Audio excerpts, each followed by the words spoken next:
First of all, Sheriff Boyd, I know you were very active as a leader of Operation Lone Star in Texas. Would you describe what that is? So in the state of Texas, you have Operation Lone Star, which is a state-initiated program that helps to focus state law enforcement to go out and to conduct anti-smuggling operations and to help secure the border in Texas, to provide assistance to our Border Patrol. And that's been going on since about 2021. But then you have the Operation Lone Star Grant, which is a grant from the state of Texas that provides funding to local agencies such as ourselves in order to pay for overtime and equipment needed to go out and combat transnational criminal activity across the state of Texas. And then what we have formed is the Operation Lone Star Task Force, which is now at 61 agencies across the state of Texas.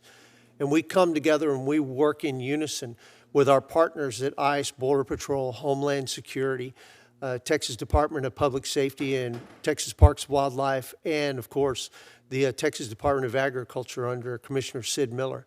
And we go out and we help conduct enforcement operations to help secure Texas against the criminal predations of foreign entities.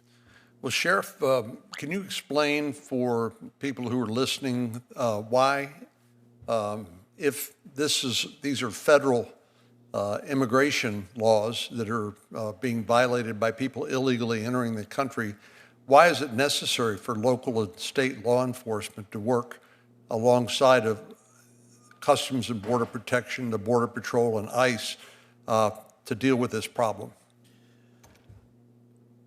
Just to give you a little bit of perspective, so during the first Trump administration, the Goliad County Sheriff's Office on average arrested 77 people a year.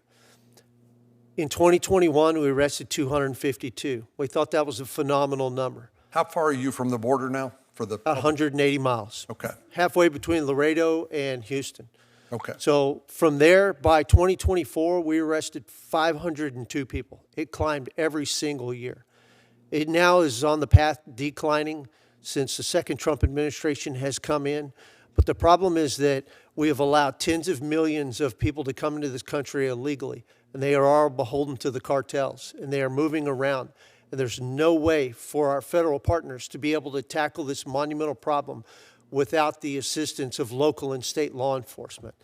And as a law enforcement official, it is my duty to stand up and make sure that the citizens of my community and my safer state. And as part of that, I am there to help the federal partners that we have to achieve the goals given to them by the duly elected administration under President Trump. And of course, that job's even harder when the federal government's policy is basically not to enforce immigration laws, correct? That was exactly why we had the problem under the Biden administration in the first place, because the laws were not being enforced, and so we were being overrun by transnational criminal activity being directed by the cartels. I think some people who don't live in Texas or don't understand the nature of the border thought that this wave of folks from Mexico and Central America and around the world would be welcomed with open arms by local border communities, which are overwhelmingly Hispanic. Can you explain what your experience has been? What the reality is those folks do not come across and stay in those border communities. Yes, the border communities were not happy with this massive surge of criminality coming across the Rio Grande or across the border in other areas.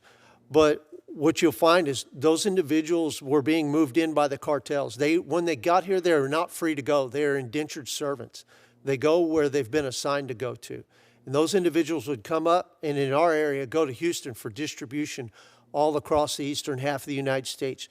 Same as the cartel does with drugs, they did with people. And they moved them all throughout the U.S. And so it's not so much a border problem, which is part of the problem we've had, is describing it as a border problem. The real problem is it's now a problem for the entirety of the United States of America, thanks to the tens of millions of people allowed to come across under the previous administration. So is it fair to say this is a problem that is not limited to the border, but extends throughout the country? This is a national security issue of the highest level, sir. And it is coast to coast, border to border. So Ms. Carter-Walters, we're going to get to her in a minute, and Ms. Cathell, because there's a lot of questions I want to ask. I'm sure Senator Moody does as well. But one of the things you talked about, or that was mentioned, is so-called sanctuary cities don't cooperate with federal law enforcement officials. And my understanding is the Department of Homeland Security will issue a detainer on illegal aliens in the Goliad County jail or any other jail. And in those jurisdictions where they do cooperate with federal law enforcement officials, the transfer of those individuals can occur there in the jail, and ICE isn't relegated to raiding populations in other places. It can happen on a much more orderly way. But you mentioned the 287G agreement. Could you describe that further? So under the 287G program, which provides limited federal authority to local law enforcement after we've received our training on it, you have three different programs. You have the jail enforcement model, which is that allows us, if we arrest somebody on a state offense and they come into the jail, that provides somebody who has been trained access to the database in our jail to find out if that person who's already in jail is in this country legally or illegally. And there's a system we go through, and ICE verifies everything. The next program, which is what you were talking about, was the warrant service model. It's a warrant service officer model, which may sound like you're going out and knocking on doors, but that's not the case.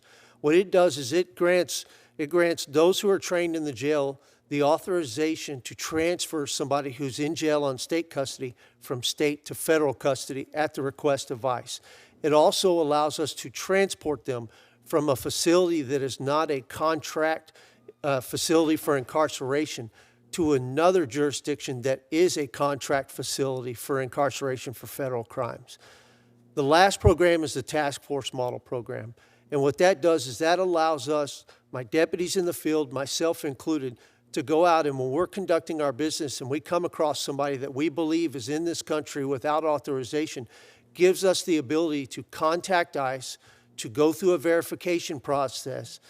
ICE then tells us, yes, you are correct, that individual is in the country illegally, gives us the authorization to detain them. We detain them, we take them, and then we get them transported to a federally approved contracted facility for them to be housed at before they move on to where they're going to have their deportation hearing. So in the absence of cooperation by the local or state jurisdiction to transfer those prisoners from state or local government custody to the federal government, are those individuals simply just released into the community? You're absolutely correct, Senator. In those jurisdictions, which we refer to as sanctuary jurisdictions, those individuals then, once they make bond on their state charge, they're going to be allowed to return back out onto the streets within that community. If you're not part of the task force model, it may stop you for not having, for having a violation of traffic enforcement. And just because you're in this country illegally, you'd still get released and be driving around on the streets of America, even though you're not supposed to be here.